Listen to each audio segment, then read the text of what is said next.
Hello everyone, this is Eric and you are now watching an episode of Dark Souls Duels, and this time I'm playing with FireAgeha. Now this doesn't mean that I'm going to do commentary with all my future uploads, but I do have some fun plans for my next few uploads, and it's going to involve me talking. So I'm thinking that by doing commentary in this particular set of matches, we'll set a good tone for it, and hopefully I don't screw it. So yeah, let's start and let's talk about Fire for a bit here. Fire is a fellow countryman, and we both come from a country named Indonesia. And for all of you guys that doesn't know where Indonesia is actually on the northwest of Australia, so you can imagine that we are pretty much on the eastern side of the globe, right? And meeting somebody from my own country is really a big deal for me, because ever since I played this game I never found somebody from Indonesia. Well, yeah, GG. And yeah, even my real life friends, even though they have PS3 and they have Xbox and obviously they have PCs, none of them have and play this game. So yeah, FireAgeha was pretty much the first guy from Indonesia that I know playing this game. And speaking of someone from the region, Blueby is now uploading. So you guys might know him from my Pantheon of Souls series, where he did excellent artwork on that particular video. And yeah, Blueby is a cool and creative guy overall, so we can expect a good content coming from on his channel. And I'm going to put the link to his channel down below on the description box, so please check it out and subscribe and support him. And yeah, let's talk about Fire again here. Well, Fire is a very good player, and we kind of played well, actually we played together quite often before, and yeah, I got quite distracted by that toggle into BS. I always felt bad when I landed the BS, but yeah, I guess it's okay as long as we don't do it too often in a formal set of matches. But yep, now Fire is definitely a good player. As you will see, he has many tricks up his sleeve, and yeah, he can practically do a lot of things. So it's whenever I'm playing with him, I can always expect good matches and very close, very intense. One of the reason is that because both of us love to do stupid things, like running and charging with only having such a low health. Yeah, you will see on the several matches that we have, being at a low health doesn't stop him from being so aggressive and being so offensive. So yeah, it's really fun. So yeah, once again, thank you Fire for having this set of matches. It was a great fun.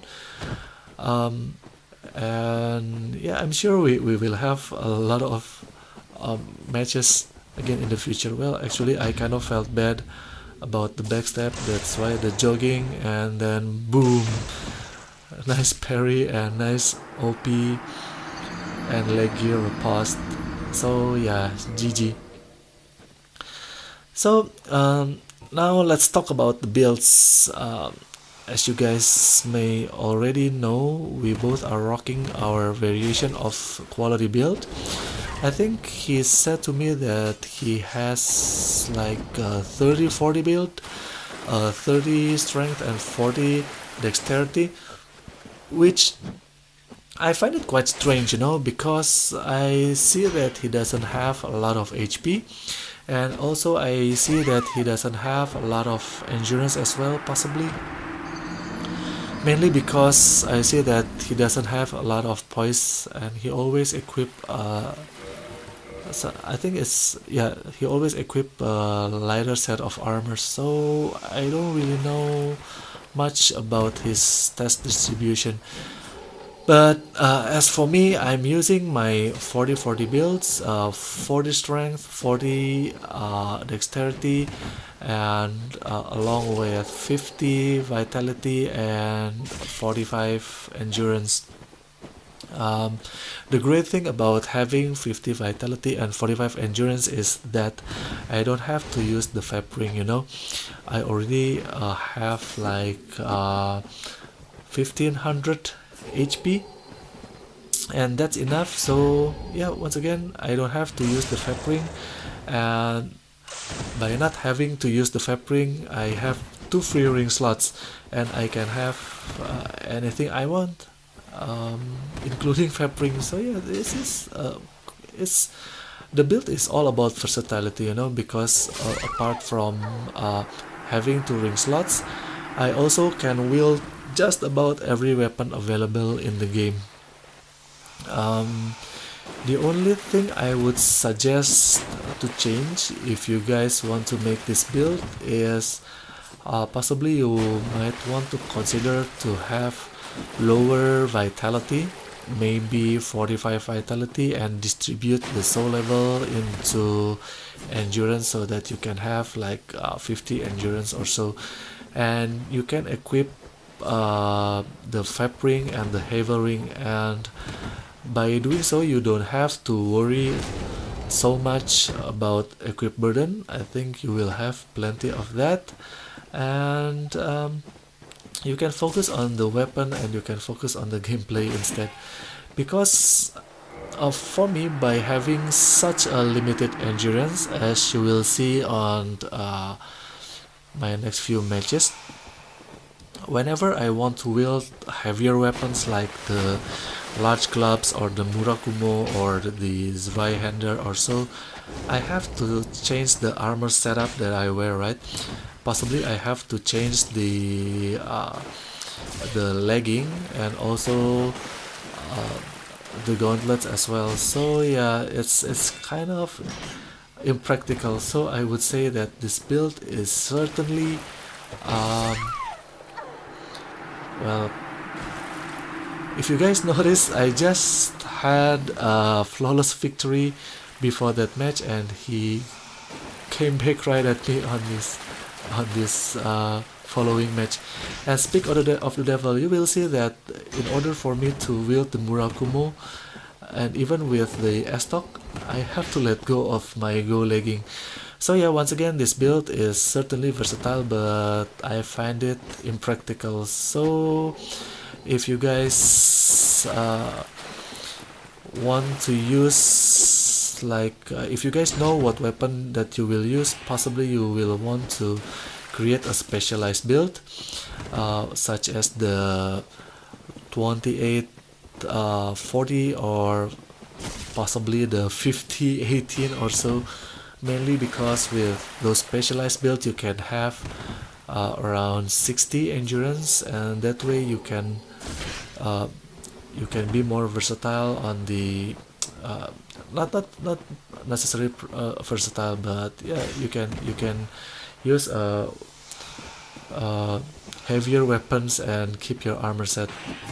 And one other thing that we could notice about this build is that whenever, yeah, I mean, I could not wield 2 heavier weapons with this build. So for instance, if I wield my halberd, I have to use an S-Stock or a rapier as a secondary, or yeah, maybe a falchion. And I cannot even use like a halberd and claymore for secondary because of the limited equip burden once again. And when I think of it, if I equip like a halberd or a claymore, I might not be able to even equip an S-Stock as a secondary, because I think I have to wield a rapier or if I want to wield an S-Stock, I have to change the shield, I think. I don't really remember, but you got the idea. But it's definitely a useful build, especially I tried to use a Fab Ring with this build, not in this particular set of matches. It's on my next upload, and yeah, it's certainly good options to wear the Fab Ring, because of the extra HP. I was kind of having 1800 HP or so, and tons of equip load. Um, and speaking of equip load, I know that if we have limited equip load, but we want to be able to wield, um, to use two heavier weapon in a match, we could always do the menu switching, right? Well, actually, let's just watch this match because I like this match so much.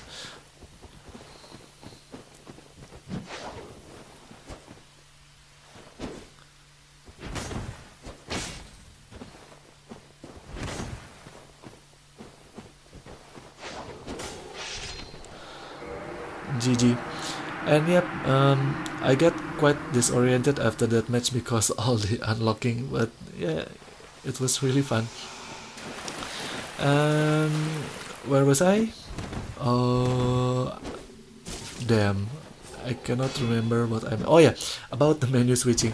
Um, you can always do menu switching, right? In order, yeah, for example, if you are using a halberd and then you want to switch into the claymore, it's true that you don't necessarily have to equip both of them. You can just equip one and then menu switch to another one.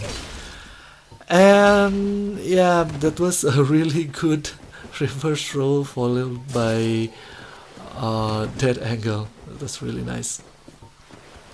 But yeah, speaking of the menu switching, I find it quite boring to do nowadays, right? Because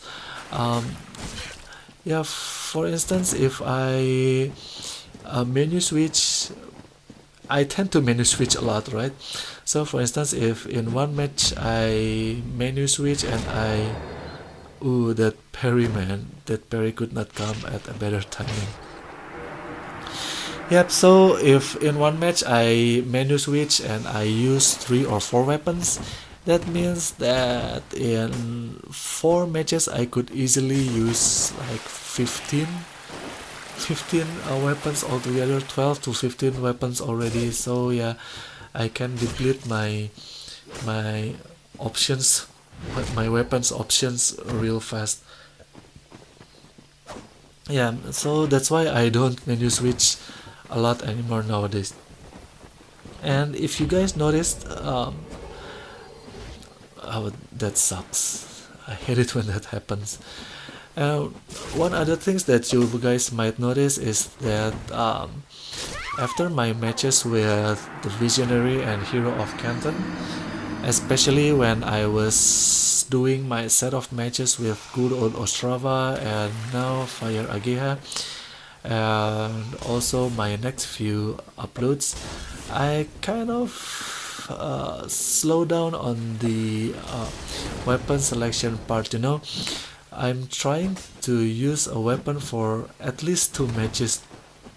The reason is that I don't know, it's just a personal preference. I just don't want to use wide variety of weapons just for the sake of using a lot of weapons, because I don't see much point if, yeah, for example, if I'm using this gargoyle tail axe for one match and then I got beaten real bad and then I immediately switch to another weapon afterwards. I don't see much point in doing that, so I would try to stick with one weapon for at least 2 matches. And speaking of weird weapon, man, I never tried this. I think it is a Ricard's rapier, right? I never tried it before. Maybe I should. And it has a very weird. I think it was the R2, right? yeah, that move. And I was wondering, can we even parry that move on the second or third thrust? If you guys know, please let me know on the comment section below, because I tried it quite a few times before and I always failed. So yeah, nowadays I'm trying to calm down a bit on the weapon selection part, and uh, yeah, basically I'm trying to have a good balance between having fun and learning and using a wide variety of weapons. I'm trying not to do too much on either side, and that's kind of bring us to another topic here. Uh, what is your motivation when you play a video game? Of course, I think the vast majority will say that we are playing video games to have fun, right? But I think we all have a different definition of fun. Some people said may think that uh, playing for fun is playing for like 20 matches undefeated. Someone else might think that fun is being able to play with friends and have a good laugh, and yeah, possibly some other players said that fun is being able to uh, do a lot of tricks and do a lot of fancy techniques and all of that, and it's a subjective preference really, so there's no right or wrong in that, right? And here, let's just see this. You see the amount of health he has left, and he's playing so aggressively. I love this guy. So yeah, different people will have a different definition of fun, of course. But yeah, for me, fun is all about being able to do what I can and being able to learn, and uh, having a good balance between all of them. I just realized that I mean, I always said that I play for fun and I don't play to win, right? Even you might heard it on the Hero of Canton video where he do a battle of the uploaders with me, and I did say to him that I play for fun. But when I think of it, I of course I play to win as well, right? And I think he got greedy right there. After he did like 2 pancakes to me, he got greedy and he went for the third one. So yeah, I think, yeah, back to the topic, I can safely say that I'm just like everybody else. We all play to win as well, right? It's as much as we play for fun, it's no fun if we play for 20 matches and lost all of them, right? So it has to be, winning is fun. There's no denying on that. So it's really hypocritical if we said that we don't need to win. True, there's some instances that we just don't care about winning or losing. Yeah, for example, if we're practicing or so, and we can kind of see that bait and switch tactic coming, right? That's why I went for the BS. And yeah, if we are practicing, maybe we don't care so much whether we are winning or losing, but still, even if when we are practicing, we don't mind winning as well, right? And winning is really showing that what we are learning really works. Yep, let's just say that winning is fun, but we don't have to win all matches in order to have fun, you know? Because when we are not afraid to lose, then yeah, it's really when the fun started, because we are not afraid to try a lot of things. We are not afraid to use a lot of different weapons and such. So I think this is the last match, and once again thank you to Fire for playing with me. And thank you guys for watching, and see you next time. Bye.